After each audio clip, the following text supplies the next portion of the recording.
Ramah-ramah Bapak Ibu serta anak Pusdama yang berbahagia, ya, sebelumnya marilah kita bersikap anjali untuk mengagungkan guru junjungan kita. Namo tassa bhagavato arahato sama sambuddhassa. Namo tassa bhagavato arahato sama sambuddhassa. Namo tassa bhagavato arahato sama sambuddhassa. Hari ini kita akan bersama-sama belajar Dhamma untuk mengurangi kebodohan batin kita dan menambah pengetahuan kita. Selamat pagi, Namo Buddhaya. Salam bahagia untuk kita semuanya. Hari ini kita bisa belajar Dhamma, sharing Dhamma. Ya, biasa secara rutin kita Dhamma kelas, ya, yang selalu mempunyai moto. Ya, motonya luar biasa, ya, konsisten dalam belajar, semangat dalam Dhamma ini moto yang luar biasa dan mungkin nyambung dengan topik yang akan kita bicarakan hari ini, ya. Kita semua dari lahir sampai meninggal itu mempunyai keinginan, mempunyai impian, mempunyai cita-cita. Coba kita bersama-sama untuk mengingat waktu lahir, ya, anak-anak, ya, orang itu hanya keinginannya sangat simpel sekali, ya, hanya ingin minum, ya, menangis hanya ingin minum, hanya ingin makan, hanya ingin buang air, simpel. Makin besar manusia itu keinginannya makin banyak, ya, makanya anak dari kecil, dari lahir itu semua manusia di dunia ini semuanya ketika lahir itu disimbolkan dengan mengepal, bahwa manusia sejak lahir sudah mempunyai keinginan yang luar biasa, ya, bahkan sampai semakin membesar, ya, di usia SD, ya, sudah mempunyai keinginan untuk punya mainan-mainan yang bagus, mempunyai sepeda, mempunyai banyak, ya, baju, mempunyai sepatu yang bagus. Semakin besar usia SMP, SMK, bukan menambah sedikit keinginannya, tetapi semakin besar dan semakin sulit untuk dicapai atau diatasi. Nah, keinginan ini, ya, menurut Sang Buddha ada 4 keinginan yang biasa bagi umat awam. Apa itu 4 keinginan itu? Ya, yang pertama, ya, manusia mempunyai keinginan untuk menjadi kaya, ya, wajar menjadi kaya. Ya, yang kedua, keinginan untuk populer atau terkenal. Kemudian yang ketiga, keinginan kalau ntar berusia panjang. Dan yang terakhir itu keinginan wajar seorang manusia itu semuanya di dunia ini kalau sudah meninggal masuk surga. Ya, ini keinginan wajar. Bahkan kita semuanya itu, ya, sampai meninggal pun ada orang meninggal mempunyai keinginan, ntar kalau saya meninggal ingin bersama di pangkuan istri atau di pangkuan suami, ya. Kalian di usia SMP, di usia SMA pasti mempunyai keinginan yang aneh-aneh, ya. Kalau orang lagi jatuh cinta aja dunia terasa milik berdua, ya. Ya, ketika lagi kasmaran, ya, tai kucing rasa coklat, ya, seperti itu. Jadi keinginan itu harus, ya, menurut Sang Buddha maksudnya harus dicapai sebenarnya untuk kebahagiaan kita semua dengan beberapa cara yang kita sampaikan, ya. Jadi orang pertama harus kaya. Kenapa harus kaya? Karena dengan kekayaan, ya, kita akan mempermudah banyak hal, ya. Makanya kalian yang masih remaja, masih muda, SMP, SMK, ya, mempunyai potensi, ya, harus kaya. Kenapa harus kaya? Kita lihat, ya, semua profesi, ya, di dunia ini, ya, dari guru, dari polisi, dari dokter, tidak ada yang main-main. Ketika main-main, maka kekayaan atau materi itu tidak akan kita capai, ya. Ketika seseorang mencapai kekayaan yang diinginkan, ya, itu akan mempermudah kehidupan sehari-hari. Kita lihat aja yang lagi tenar di televisi, ya, fingerstyle, ya, seperti Alibaba, ya, itu yang subscribe-nya lebih dari 3 juta lebih, penghasilannya sudah per bulannya ya kisaran bisa 70 juta sampai 700 juta ya per tahunnya, bisa mencapai 12 miliar ya. Itu karena semangat yang luar biasa ya. Itu penting satu kekayaan. Yang kedua ya, keinginan manusia biasa ya, bapak kalian ya, tidak hanya kaya mempunyai materi, tetapi yang kedua ini populer atau terkenal atau diakui oleh orang lain ya. Contoh di lingkungan keluarga, kalau kalian dicuekin sama saudara, tidak diperdulikan sama orang tua, apa rasanya ya.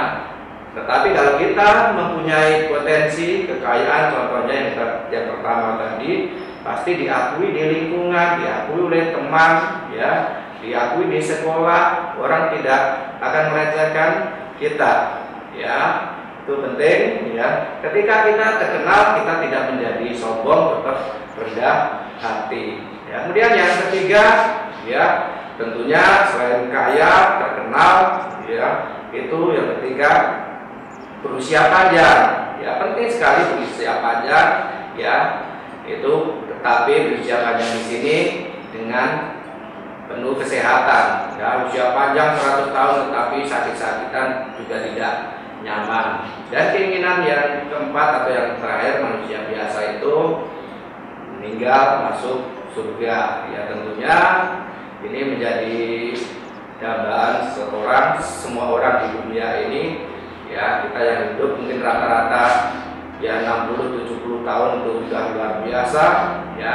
Kita bahagia di dunia ini ya, kita juga bahagia di alam selanjutnya. Bagaimana caranya ya untuk mencapai 4 hal ini? Sang Buddha menyampaikan juga ada 4 hal yang harus dijalankan ya. Kalian semua yang masih muda-muda harus gali potensi yang ada di dalam diri ya. Ikuti mungkin para tokoh-tokoh, para artis yang bisa mencapai mungkin usia SMK, usia SMP, sudah mempunyai income atau pemasukan ya.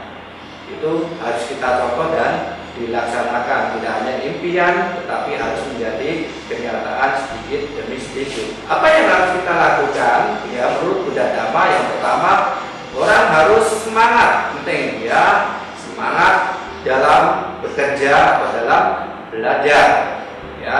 Semangat, apapun potensi yang bakat yang ada di dalam diri kita ya harus dikembangkan ya. Manusia itu sebenarnya punya 8 kecerdasan ya, tergantung kita termasuk di dalam mana kecerdasannya. Bisa di kecerdasan bahasa ya, atau di kecerdasan logika, atau kecerdasan musik, atau kecerdasan menulis ya, atau olahraga dan lain ya. Ada 8 ya, Bapak tidak perlu menjelaskan semuanya. Kalian bisa dilihat di Google atau di internet, kalian termasuk cerdas dalam bidang mana dan dikembangkan, dan harus konsisten dan semangat terus ya. Mumpung masih muda, target mungkin 5 tahun 10 tahun yang akan datang, kalian harus mencapai apa yang diharapkan. Tadi yang pertama tentang kekayaan.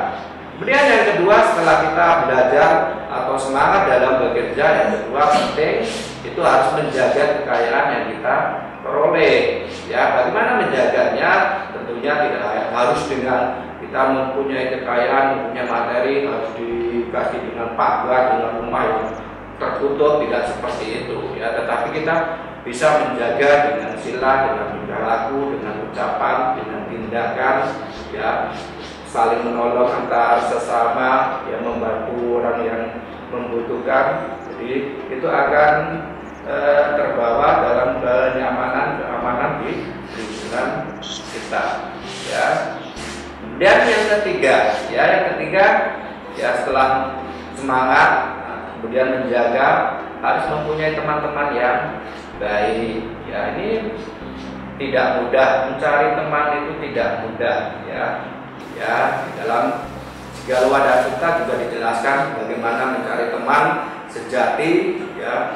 Carilah sebanyak-banyaknya tentang teman, tetapi harus ada kriterianya ya. Di dalam Kalyanamitta dijelaskan yang 4 yang harus ya disebut sebagai sahabat sejati. Yang pertama simpel saja, ya. Teman itu harus seperti motor. Kenapa? Ya seperti tangan dulu ya. Tangan seperti tangan. Ya simbol tangan apa? Tangan itu teman harus saling menolong, saling membantu. Ya itu seperti tangan. Kalau kita punya teman, punya soulmate, tetapi untuk membantu, untuk menolong tidak, hati-hati. Ya itu bukan teman sejati. Kemudian yang kedua, ya, yang kedua teman harus seperti motor. Ya kalian punya motor semua, Bapak yakin kalian punya motor, ada motor kecil sampai motor gede punya di rumah. Ya apalagi sekarang yang punya motor gede, hati-hati itu ya, di dekat rumah banyak banjir, hati-hati banyak lubang. Ya jadi seperti motor, kenapa Bapak ibaratkan seperti motor? Motor itu bisa berjalan kalau semua komponennya, unsurnya lengkap. Ya kalian mau motor sebagus apapun, ya mau Ninja, mau FU atau motor-motor gede yang lain, ya stangnya ada, rodanya ada, businya ada, tetapi bensinnya nggak bisa jalan. Ada businya, ada tangkinya, ada rodanya, ya knalpotnya copot, ya kemudian kuncinya nggak bisa jalan. Ya jadi yang dimaksud di sini seperti motor, mencari teman harus di waktu senang dan di waktu susah.